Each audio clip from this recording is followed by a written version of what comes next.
Hello students, एक बार फिर से स्वागत है आपका आपके अपने यूट्यूब चैनल है स्टडी ज्ञान पे, जहां आपको हमेशा बीएससी से रिलेटेड स्टडी मटेरियल प्रोवाइड करवाया जाता है। तो आज हम आपको यहां पर बीएससी सेकेंड ईयर केमिस्ट्री के मोस्ट इंपोर्टेंट क्वेश्चन बताने वाले इस साल के लिए, जो कि आपके एग्जाम में काफ़ी ज़्यादा यूजफुल होने वाले हैं। तो इसमें जो आपकी केमिस्ट्री में आपका जो फर्स्ट पेपर होता है आपकी इनऑर्गेनिक केमिस्ट्री यानी अकार्बनिक रसायन, सबसे पहले हम आपको इसके इंपॉर्टेंस क्वेश्चन बताने वाले। तो आप पेशेंस बना के इस वीडियो को पूरा एंड तक जरूर देखिएगा, काफ़ी ज़्यादा यूजफुल होने वाले हैं आपके लिए, ठीक है। तो दोस्तों, जैसे कि आप यहाँ पर क्वेश्चन देख सकते हैं, सबसे पहले हम आपको यूनिट नंबर फर्स्ट के क्वेश्चन बताते हैं। आपकी यूनिट नंबर फर्स्ट कौन सी होती है? प्रथम संक्रमण श्रेणी के तत्व यानी 3D श्रेणी के तत्व होती है, ठीक है। इसमें संक्रमण तत्व को क्या करना है, आपको परिभाषित करना है। फर्स्ट क्वेश्चन है आपका, यानी ट्रांजिशन एलिमेंट्स क्या होता है उसे डिफाइन करना है। तथा प्रथम संक्रमण श्रेणी के तत्व यानी जो 3D श्रेणी के एलिमेंट्स रहते हैं यानी तत्व रहते हैं, उनका क्या लिखना है, आपको इलेक्ट्रॉनिक विन्यास लिखना है, जो कि काफ़ी ज़्यादा सिंपल क्वेश्चन है आपके। प्रथम संक्रमण श्रेणी के तत्व यानी 3D श्रेणी के एलिमेंट्स में आपके कौन कौन से तत्व आते हैं, जल्दी से बताइए। एक तो आता है आपका स्कैंडिनियम, एक आता है आपका titanium, vanadium, chromium, manganese, iron, cobalt, nickel, copper, zinc, ठीक है। आपको इनको क्रम अनुसार लिखना है, सबकी आपको जो परमाणु क्रमांक है उनके साथ में। उसका इलेक्ट्रॉनिक विन्यास क्या होता है, जैसे कि आपके स्कैंडिनियम का होता है आपके 3D1 4s2, उसके बाद टाइटेनियम का रहता है आपका 3D2 4s2, ठीक है। इस प्रकार से आपको क्या इनके इलेक्ट्रॉनिक विन्यास को लिखना है, जो कि काफ़ी ज़्यादा सिंपल है। एक बार आप इसकी प्रैक्टिस कर लीजिएगा, ठीक है। उसके बाद यहाँ पर नेक्स्ट क्वेश्चन है, क्वेश्चन नंबर सेकंड के आपके संकरण तत्व के चुंबकीय गुण। इसके जो चुंबकीय गुण है काफ़ी ज़्यादा बार पूछे जाते हैं। आपके ट्रांजिशन एलिमेंट के जो चुंबकीय गुण होते हैं काफ़ी ज़्यादा इंपॉर्टेंट होते हैं। इसकी जो मैग्नेटिक प्रॉपर्टीज रहती है काफ़ी ज़्यादा इंपॉर्टेंट है, आप इसे भी अच्छी तरह से यहाँ पर याद कर लीजिएगा, ठीक है। उसके बाद यहाँ पर जो नेक्स्ट क्वेश्चन है तो रहता है आपकी यूनिट नंबर फर्स्ट में, आपके संकरण तत्वों के अधिकतर यौगिक रंगीन होते हैं, समझाइए, ठीक है। ये क्वेश्चन काफ़ी ज़्यादा बार पूछा जाता है, तो आप इसे अच्छी तरह से यहाँ पर तैयार कर लीजिएगा कि संकरण तत्वों के जो अधिकतर यौगिक है वो रंगीन क्यों होते हैं, ठीक है। उसके बाद यहाँ पर नेक्स्ट है आपका फोर्थ क्वेश्चन है, संकरण तत्वों के संकुल बनाने की प्रवृत्ति क्यों पाई जाती है, ठीक है। ये आपके जो संकरण तत्व रहते हैं यानी ट्रांजिशन एलिमेंट रहते हैं, इनके जो संकुल बनाने की प्रवृत्ति क्यों पाई जाती है, ये भी काफ़ी ज़्यादा रिपीटेड क्वेश्चन है, हर साल आपकी यूनिवर्सिटी एग्जाम में पूछा जाता है, तो आप इसे भी अच्छी तरह से यहाँ पर तैयार कर लीजिएगा, ठीक है। तो ये लगभग मैंने आपको 4 क्वेश्चन बताए जो आपकी यूनिट नंबर फर्स्ट में से, और इनमें से कोई क्वेश्चन आपके बनता है तो आप इसे अच्छी तरह से यहाँ पर तैयार कर लीजिएगा, ठीक है। उसके बाद हम यहाँ पर यूनिट नंबर सेकंड में चलते हैं। यूनिट नंबर सेकंड कौन सी होती है आपकी, जल्दी से बताइए, जिसमें आपके द्वितीय संक्रमण श्रेणी के तत्व और तृतीय संक्रमण श्रेणी के तत्व यानी आपकी जो 4D और 5D एलिमेंट्स होते हैं यानी तत्व होते हैं, संकरण तत्व, ठीक है। उसमें से आपके काफ़ी ज़्यादा क्वेश्चन यहाँ पर पूछे जाते हैं। तो यहाँ पर आपकी जो यूनिट नंबर सेकंड है यानी 4D और 5D श्रेणी के तत्व, उसमें जो आपके सबसे ज़्यादा क्वेश्चन पूछा जाता है वो आप देख सकते हैं यहाँ पर। प्रथम संक्रमण श्रेणी की तुलना में यहाँ पर आपकी जो द्वितीय तथा तृतीय श्रेणी के तत्वों की ऑक्सीकरण अवस्थाओं की व्याख्या कीजिए। यानी आपको यहाँ पर कंपेयर करना है इसकी ऑक्सीकरण अवस्थाओं को किसके आधार पर, जो आपकी जो आपके 4D और 5D द्वितीय श्रेणी के तत्व क्या होते हैं, आपके 4D होता है, ठीक है। यहाँ पर हम लिख देते हैं, ये क्या होता है आपके 4D श्रेणी के एलिमेंट्स होते हैं आपके, ठीक है। और जो आपकी तृतीय संक्रमण श्रेणी कौन सी होती है, आपकी 5D होती है, और जो प्रथम रहती है वो कौन सी होती है, आपकी 3D होती है, ठीक है। तो आपको क्या करना है, यहाँ पर 4D श्रेणी के तत्व और 5D श्रेणी के तत्वों की जो ऑक्सीकरण अवस्थाएं रहती है इनकी, उसकी तुलना करनी है आपको यहाँ पर 3D श्रेणी के तत्वों की, जो कि काफ़ी ज़्यादा क्वेश्चन इंपॉर्टेंट है, इसे आप अच्छी तरह से यहाँ पर पढ़ लीजिएगा, ठीक है। उसके बाद यहाँ पर नेक्स्ट क्वेश्चन है, क्वेश्चन नंबर 6। यहाँ पर आप देख सकते हैं, आपको यहाँ पर 3D 4D और 5D श्रेणी के तत्वों में क्या करना है, अंतर करना है। अंतर किस आधार पर करना है, एक तो आपको इनकी आयनिक त्रिज्या के आधार पर, यानी इसकी जो आप ऐसे भी कह सकते हैं इनके परमाणु आकार या परमाणु त्रिज्या, ठीक है, एक ही बात रहती है, ठीक है। तो इसकी आयनिक त्रिज्या यानी किसका आकार यहाँ पर बड़ा होता है, किसका आकार यहाँ पर बराबर रहता है, तो उस आधार पर आपको यहाँ पर करनी है। जैसा कि आप सब जानते हैं यहाँ पर 4D और 5D श्रेणी के तत्व है, उनमें क्या आपके लगभग बराबर आपके आकार होता है। क्यों होता है वो, क्योंकि उसमें लेंथेनाइट संकुचन आपके पाया जाता है, ठीक है। ये क्वेश्चन पे आपके काफ़ी ज़्यादा बार पूछ लिया जाता है कि आप बताइए कि यहाँ पर द्वितीय तथा तृतीय संक्रमण श्रेणी के तत्वों में जो उनके आकार रहते हैं लगभग समान रहते हैं, क्यों, ठीक है। ये काफ़ी ज़्यादा इंपॉर्टेंट क्वेश्चन है, इसे भी आप यहाँ पर नोट डाउन कर लीजिएगा। हम जो भी आपको क्वेश्चन बता रहे हैं आप नोट डाउन करते जाइएगा, ठीक है।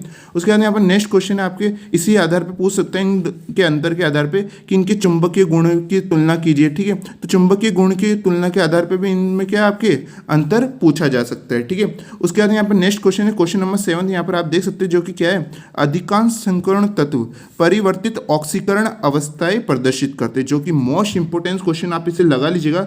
ये लगभग आपके पूछा जा रहा है कि बार बार कि जो संकरण तत्व होते हैं वो परिवर्तनशील प्रकृति दर्शाते हैं। ये क्वेश्चन आपके इस प्रकार से पूछ सकता है कि जो आपके संकरण तत्व रहते हैं यानी ट्रांजिशन एलिमेंट रहते हैं वो क्या आपके परिवर्तनशील संयोजकता दर्शाते, या इस प्रकार से पूछ सकते हैं कि परिवर्तित ऑक्सीकरण अवस्थाएं प्रदर्शित करते हैं। तो ये आपके दो टाइप्स के आपसे ये क्वेश्चंस पूछे जा सकते हैं। तो आप यहाँ पर कह सकते हैं कि इसमें जो आपके N-1 D और NS के मध्य क्या आपके ऊर्जा का अंतराल, जो ऊर्जा का अंतराल है वो काफ़ी ज़्यादा कम पाया जाता है, जिसके कारण के इलेक्ट्रॉन यहाँ पर बाहर निकल जाते हैं और यहाँ पर बहुत सारी यहाँ पर ऑक्सीकरण अवस्था यहाँ पर प्रदर्शित हो सकती है। ठीक है, तो ये मैंने आपको शॉर्ट में बताया, इसे आप अच्छी तरह से यहाँ पर लिख सकते हैं। ठीक है, उसके बाद यहाँ पर नेक्स्ट क्वेश्चन है, यहाँ पर तक आपकी क्या यूनिट नंबर 2 के क्वेश्चन हो गए। अब हम यहाँ पर यूनिट नंबर 3 पे बात करते हैं। एक बात मैं आपको बता दूं, जिन भी स्टूडेंट्स यहाँ पे, जिन भी यूनिवर्सिटी के स्टूडेंट्स देख रहे हैं यहाँ पर, आप अपनी यूनिवर्सिटी का नाम कमेंट बॉक्स में जरूर लिखिएगा। और यहाँ पर जितने भी हम आपको यूनिट बता रहे हैं कि यूनिट नंबर 1, 2 वो लगभग सभी यूनिवर्सिटी में सेम ही रहती है, लेकिन हो सकता है कि वो यूनिट आगे पीछे, जैसे हम आपको फर्स्ट यूनिट बता रहे हैं तो हो सकता है वो आपकी 3rd यूनिट में हो, 3rd यूनिट का बता रहे हो सकता है वो आपकी 1st या 2nd यूनिट में, तो ये आगे पीछे हो सकती है। लगभग आपका जो कोर्स है, सिलेबस है वो सेम रहता है, तब भी आप अपनी यूनिवर्सिटी के सिलेबस में इन सब टॉपिक्स को एक बार मैच कर लीजिएगा। ठीक है, तो यहाँ पर आप क्वेश्चन नंबर 8 देख सकते हैं, जो कि क्या आपकी यूनिट नंबर 3 का क्वेश्चन है, जो कि क्या है वर्नर का सिद्धांत, जो कि मोस्ट इंपोर्टेंट है और ये लगातार पूछा गया क्वेश्चन है। आप अपनी प्रीवियस ईयर के, जो आप जिस भी यूनिवर्सिटी से बिलोंग करते हैं, आप अपनी यूनिवर्सिटी के जो आपके पिछले 5 साल के पेपर है उसे जरूर सॉल्व करके जाइएगा, जिससे आपको काफ़ी एग्जाम में मदद मिलती है। जैसे कि मैं आपको लगातार वीडियो में कहता आ रहा हूँ कि आप अपनी यूनिवर्सिटी के पास, जो भी स्टूडेंट्स अपनी यूनिवर्सिटी में अपने पिछले 5 साल के अपने पेपर जरूर देखिएगा, जिससे जो कि आपकी प्रैक्टिस और आपके लिए काफ़ी ज़्यादा यूजफुल रहते हैं। ठीक है, तो यहाँ पर आपका जो यूनिट नंबर 3 का क्वेश्चन क्या है, वर्नर का सिद्धांत, इससे आप मोस्ट इंपोर्टेंट लगा लीजिएगा।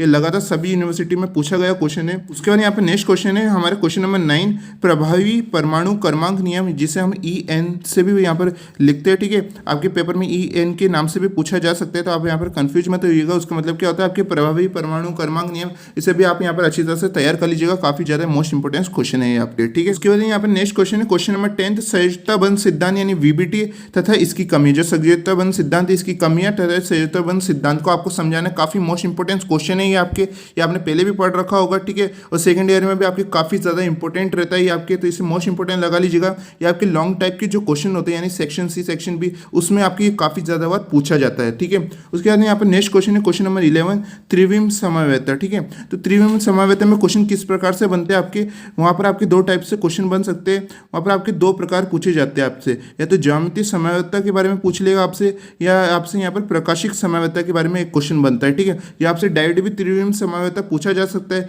लेकिन जो ज़्यादा पॉसिबिलिटी रहती है वो आपके ऐसे पूछ लिया जाता है कि समन्वय संख्या 4 के आधार पर ज्यामितीय समवेता को परिभाषित कीजिए, या समन्वय संख्या 4 व 6 के आधार पर ज्यामितीय समवेता को प्रदर्शित कीजिए। तो आपकी किसी भी प्रकार से क्वेश्चन पूछे जा सकते हैं। इसी प्रकार से आपसे प्रकाशिक समवेता से भी पूछे जा सकते हैं। ठीक है, तो ये काफ़ी ज़्यादा मोस्ट इंपोर्टेंट रहता है हर यूनिवर्सिटी में। इनमें से या तो आपसे ज्यामितीय समा पूछ लेगा, या आपसे यहाँ पर प्रकाशिक समवेता में से एक क्वेश्चन आ जाता है। ठीक है, तो ये रिपीटेड क्वेश्चन, आप इसे मोस्ट इंपोर्टेंट इस क्वेश्चन को लगा लीजिएगा। उसके बाद में जो सबसे ज़्यादा मोस्ट इंपोर्टेंट क्वेश्चन है आपके, वो है आपके IUPAC नामकरण।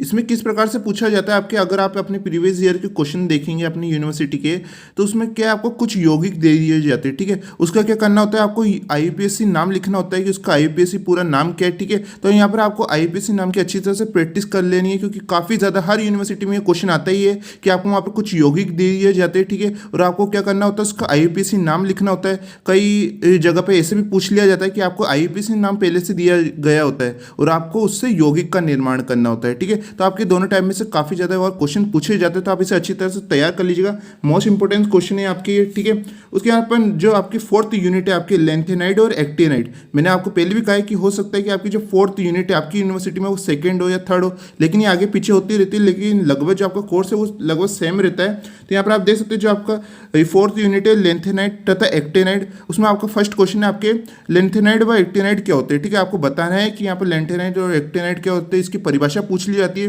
तथा इसके इलेक्ट्रॉनिक विन्यास को समझाइए। जैसे हमने वहाँ पर संपूर्ण तत्वों के यहाँ पर बताया था कि उसके जो इलेक्ट्रॉनिक विन्यास को बताया था, वैसे ही आपको यहाँ पर लेंथेनाइड और एक्टिनाइड के भी क्या आपको इलेक्ट्रॉनिक विन्यास लिखने हैं। ठीक है, इनकी अच्छी तरह से यहाँ पे इसकी प्रैक्टिस कर लीजिएगा कि इसके इलेक्ट्रॉनिक विन्यास क्या रहते हैं, क्योंकि इससे भी आपके क्वेश्चन पूछा जा सकता है। ठीक है, जैसे आप वहाँ पर पढ़ेंगे तो आपसे वहाँ पर कोई भी यौगिक का पूछ लेगा कि इनके दोनों में आपके इलेक्ट्रॉनिक विन्यास में क्या अंतर है, तो यानी किसी भी प्रकार से आपके क्वेश्चन पूछे जा सकते हैं, जो कि काफ़ी ज़्यादा आपके सिंपल रहते हैं। एक बार आप इसकी अच्छी तरह से यहाँ पर प्रैक्टिस कर लेंगे तो आपको सभी यहाँ पर यौगिक अच्छी तरह से याद हो जाएंगे, काफ़ी सिंपल रहते हैं आपके। ठीक है, जैसे हम बात करें एक्टिनाइड की, तो एक्टिनाइड के तत्वों में आपको कौन कौन से जल्दी से बताइए। बताइए। थोरियम होता है, आपके पोटेक्टियम होता है, uranium, neptunium, plutonium, americium, curium, berkelium, California, einsteinium, fermium, mendelevium, nobelium, lawrencium. तो इस प्रकार से आपके यौगिक रहते हैं एक्टिनाइड के। इसी प्रकार से आपके यहाँ पर लेंथेनाइड में भी रहते हैं आपके, जैसे आपके मैं बात करूँ तो सीरियम, प्रोसीडाइमियम, आपके नियोडाइमियम,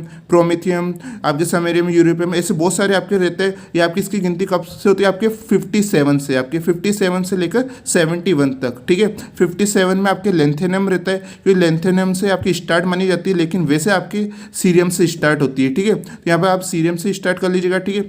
तो यहाँ पर 58 से शुरू होती है, जो आपके 71 यानी प्लूटोनियम तक आपकी कौन सी चलती है? आपके लेंथेनाइड के तत्व होते हैं। और बात करें मैं एक्टिनाइड में, एंथेनाइड में, तो वहाँ पर आपके थोरियम से स्टार्ट होती है, यानी 90 परमाणु क्रमांक रहता है, जो 103 लोरिशियम तक आपके रहता है, ठीक है। तो बिल्कुल आसान रहता है, आप इनकी अच्छी तरह प्रैक्टिस कर लीजिएगा, आपको कहीं भी मिल जाएंगे ये। तो इनकी इलेक्ट्रॉनिक विन्यास को भी अच्छी तरह से यहाँ पर समझ जाएगा, ठीक है। उसके बाद यहाँ पर नेक्स्ट क्वेश्चन है हमारा क्वेश्चन नंबर 14, जो कि मोस्ट इंपॉर्टेंट है। इसमें से हर साल आपके ये क्वेश्चन पूछा जाता है कि लेंथेनाइट संकुचन क्या होता है, ठीक है। तो लेंथेनाइट संकुचन से आपसे किसी भी प्रकार से पूछा जा सकता है, जैसे हमने वहाँ पर भी आपको बताया था कि जो 4D और 5D श्रेणी के तत्वों में आपके जो उनके आकार है लगभग सेम हो जाते हैं, वो किसके कारण होते हैं? आपके लेंथेनाइट संकुचन के कारण ही होते हैं, ठीक है। तो आपको यहाँ पर लेंथेनाइट संकुचन को अच्छी तरह से तैयार कर लेना है। उसके बाद यहाँ पर नेक्स्ट क्वेश्चन है, क्वेश्चन नंबर 15 है आपके, लेंथेनाइडों में संकुल यौगिक बनाने की प्रवृत्ति क्या होती है? आपकी कम होती है। आपको बताना है कि जो लेंथेनाइडों में संकुल बनाने की प्रवृत्ति क्या होती है, वो आपकी कम होती है। जैसे वहाँ पर संकरण तत्वों में क्या था कि संकरण तत्वों में संकुल बनाने की प्रवृत्ति क्यों पाई जाती है, आपको वहाँ बताना था। और यहाँ पर क्या है, आपके लेंथेनाइड में संकुल बनाने की प्रवृत्ति है वो कम क्यों पाई जाती है, ठीक है। तो इस प्रकार से आप क्वेश्चन को कंपेयर करते जाइएगा, आपको और अच्छी तरह से यहाँ पर याद होगा। आपकी जो सबसे केमिस्ट्री में जो सबसे सिंपल पेपर रहता है, वो आपकी इनऑर्गेनिक केमिस्ट्री यानी अकार्बनिक रसायन ही होता है। बस केवल यहाँ पर समझने वाली चीज़ रहती है, बाकी आप अपने अनुसार यहाँ पर लिख सकते हैं, ठीक है। उसके बाद यहाँ पर जो नेक्स्ट क्वेश्चन रहता है आपके क्वेश्चन नंबर 16, वो क्या है? आपके लेंथेनाइड तथा एक्टिनाइड में तुलना। जैसे मैंने आपको बताया, आपको दोनों के इलेक्ट्रॉनिक विन्यास लिखने हैं, तो आप इनके इलेक्ट्रॉनिक विन्यास के आधार पर क्या कर सकते हैं? इनकी तुलना कर सकते हैं, इनकी ऑक्सीकरण अवस्था के आधार पर तुलना कर सकते हैं, इनकी संकुलन प्रवृत्ति के आधार पर तुलना कर सकते हैं, इनके चुंबकीय गुण, इनके जो रंग है उसके आधार पर तुलना कर सकते हैं। तो ऐसे काफ़ी, इनकी परमाणु त्रिज्या के आधार पर तुलना कर सकते हैं, यानी आयनिक त्रिज्या के आधार पर। तो काफ़ी ज़्यादा इसमें से क्वेश्चन बन सकते हैं, ठीक है।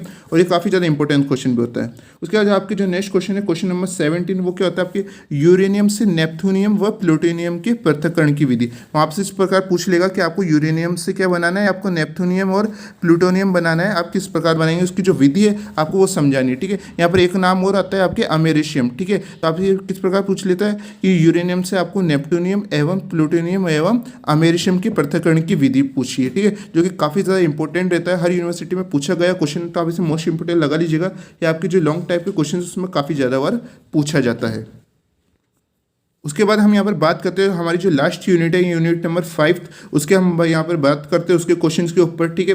उसका जो आपका फर्स्ट क्वेश्चन क्या है? सम आयन तथा विषम आयन प्रभाव। इससे आप मोस्ट इंपोर्टेंट लगा लीजिएगा, लगभग सभी यूनिवर्सिटी में क्वेश्चन पूछा जाता है कि सम आयन प्रभाव तथा विषम आयन प्रभाव को समझाइए, ठीक है। काफ़ी ज़्यादा सिंपल है इसकी थ्योरी, एक बार आप यहाँ पर याद कर लीजिएगा, बिल्कुल आसान है। उसके बाद यहाँ पर नेक्स्ट क्वेश्चन है क्वेश्चन नंबर 19, द्रव अमोनिया यानी NH3 तथा द्रव SO2 में होने वाली अभिक्रिया। ये आपके सेपरेट क्वेश्चन पूछे जाते हैं, एक साथ कभी भी नहीं पूछे जाते। यह तो आपसे वहाँ पर द्रव अमोनिया की जितनी भी आपकी अभिक्रियाएं होती, चाहे वो अवक्षेपण अभिक्रिया हो, ऐसी बहुत सारी अभिक्रियाएं रहती है, ठीक है। तो आपको उनके बारे में डिटेल देनी है, लगभग आप 3 से 4 अभिक्रियाएं वहाँ पर लिख सकते हैं, ठीक है। तो और यहाँ पर आप द्रव SO2 में भी आपको होने वाली अभिक्रियाएं बतानी है, ठीक है। इससे मोस्ट इंपोर्टेंट क्वेश्चन लगा लीजिएगा। कभी आपसे वहाँ पर सेपरेट अल्टरनेट ये दोनों क्वेश्चन चलते रहते हैं, कभी आपके द्रव SO2 वाला आ जाता है टॉपिक, तो आपके कभी द्रव अमोनिया वाला टॉपिक आ जाता है, लेकिन इन दोनों में से एक क्वेश्चन आपके बनता ही बनता है, ठीक है।